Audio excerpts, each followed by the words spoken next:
Hello, this is Julian with Coffee Reviews, and today we'll be reviewing the Fenix Anaerobic Wash Processed Colombia from Bell Coffee Roasters. And there's the box right there. And Bell, based out of Mullingar, Ireland. And they're a coffee roaster that's appeared on this channel on several occasions, including our review of the Johan Vergara, which was a wash-processed Colombian coffee, and one I enjoyed so much that it still remains one of my favorite Pink Bourbon coffees that we've ever reviewed on this channel. And since I enjoyed that coffee so much, I did have a discussion about Airworks about potentially bringing this coffee roaster in, so I decided to bring them in for their November drop, and as a result, I decided to pick up this coffee as it was featured in Airworks' November drop. So it'll definitely be interesting to see how this coffee turned out, as this right here is day 49.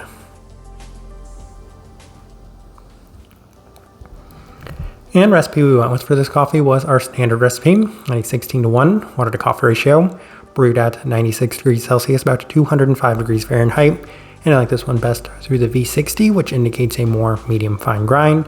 Roast profile for this coffee. So I have found some interesting descriptions of this coffee, as this one is still notably lighter than a lot of other Irish-based coffee roasters that we have reviewed in the past. And I do have to say that it is on par with a lot of calendar coffees we've had. It just presents itself in a slightly different way, as earlier on it can feel like it has a little bit more of those brown qualities.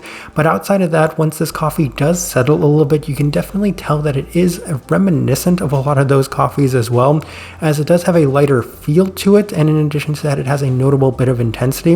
So that's how I described it in the past, as being one of the lighter Irish-based coffee roasters that we've reviewed, if not necessarily overly light, but still light by, I would say, the majority of standards and metrics. With all that out of the way, let's go ahead and start discussing this coffee. Day 23, first impression, and we did opt for the V60, and the coffee had a fair bit more citrus than initially expected, as there's plenty of the listed orange, but it does transition into a more candy forward sense, especially within the finish. A nice level of light colored fruit sweetness, lending itself towards a solid first impression. And I think I've said in the past that the experiences we've had with Bell off the first couple of tries haven't necessarily been the most impressive. It usually does take a little bit of time for these coffees to really open up to the extent that we are hoping for. So on day 26, we opted for the Chemex, and it was notably better this time around, as there's a high level of sweetness in a much more candied citric sense, with the entirety of the cup feeling much more sugary. And there is a very strong orange vibe within it, as it's clean and intense yet again, lending itself towards a lovely second impression. Day 29 through the April brewer, and the coffee does continue to perform well with a nice level of candied sweetness throughout. There is a nice level of clarity that does continue to focus on the lighter colored fruit aspects and cleanliness of this one, so this was another solid impression of this coffee. We move on to day 32, as we opted for the V60 with some slightly lower extraction adjustments, which was a higher concentration, and there were some mixed results, as it does feel like it's a little bit more robust while offering great intensity and sweetness still. And if I recall correctly, I think that's a bit more in line the recipe we opted for with Bellane's recipe.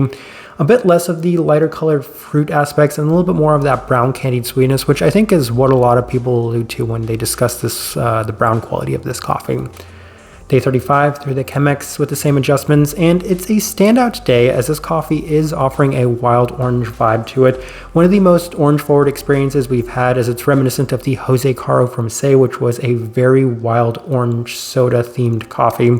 Very intense as well, as this was a pretty interesting day, and I would say one of the most orange forward experiences we've ever had from any coffee.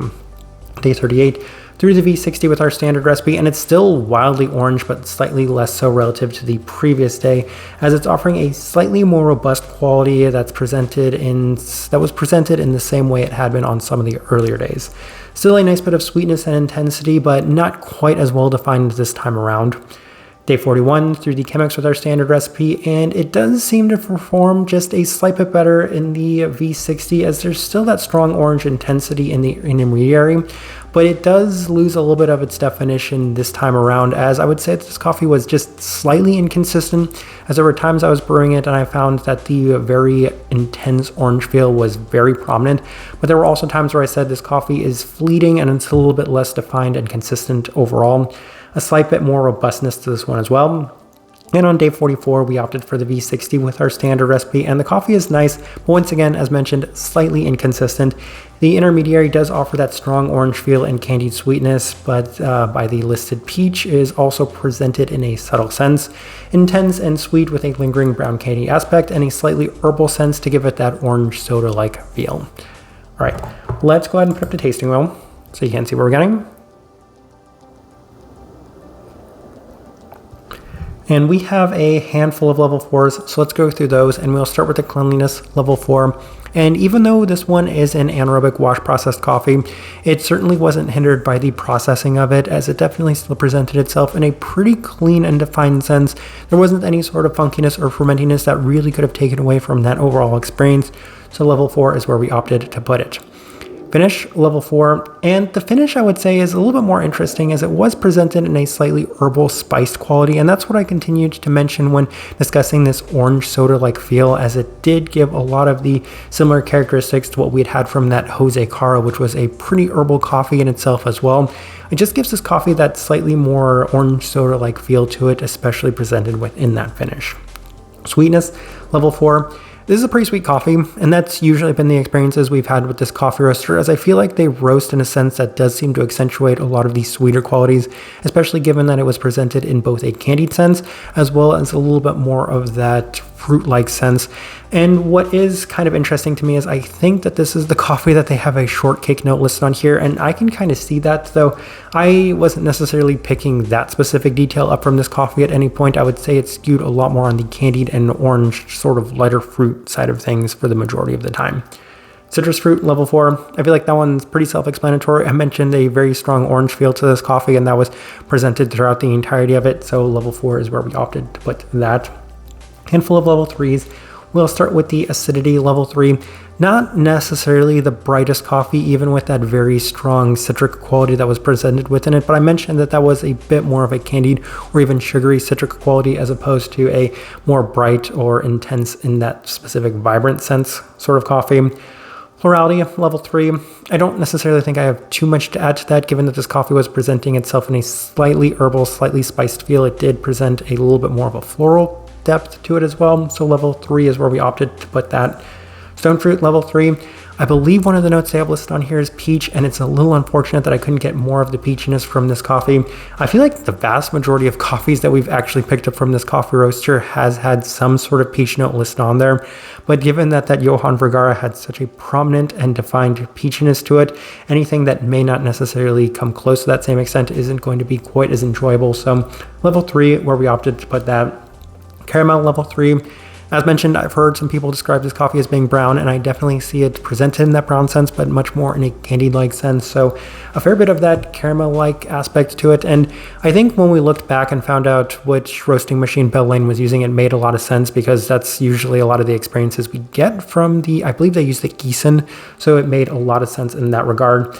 And then we have a couple of things, just one other thing left worth discussing, which is the body there at the level 3. It does have a fair bit of texture to it, a little bit more medium bodied, which gave it a little bit more depth to this coffee. Outside of that, as I'm looking at this tasting wheel, I do think it is a pretty good representation of what I was getting from this coffee. All right, so my overall thoughts and impressions of this coffee. I do have to say that the Johann Vergara actually set some extremely high expectations for this coffee roaster. And when we did our blind taste test and I got an opportunity to try a sample of a lot of their other coffees, I really enjoyed their coffee. I really enjoy the way that these coffees are presented in general, as oftentimes they skew specifically in the direction that I like. A little bit more sweet, a little bit more candied, a little bit more clean, and a little bit more fruit forward. That being said, I still think that going into this review, I had the expectation that this coffee would be maybe a little bit better than it turned out, but that's mostly because the experiences I've had from this coffee roaster up to this point has been so good.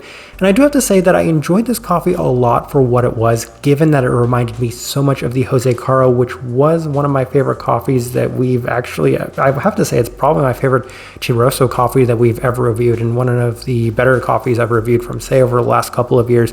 So this one was pretty close to that, but given that it didn't necessarily reach the same level as that coffee, with it having a pretty similar theme and profile to it, I think that's all to say that it's really nice, but maybe I've just had something that was similar to this that I enjoyed a little bit more.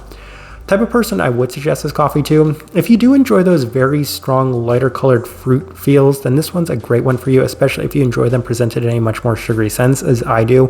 That's one of the main reasons I enjoyed this coffee as much as I did, as it really seems to hone in and focus on a lot of those aspects in a slightly herbal sense to it, giving it that just much more orange soda-like feel and depth to it, all presented in that more sugary, sweet sense. That's the best direction I can point somebody towards on this one, and also the best way I can leave this review. If you by chance had an opportunity to try this coffee, I'd love to know your thoughts and impressions of it as well. If you're enjoying the content, give this video a like, subscribe if you're not already subscribed.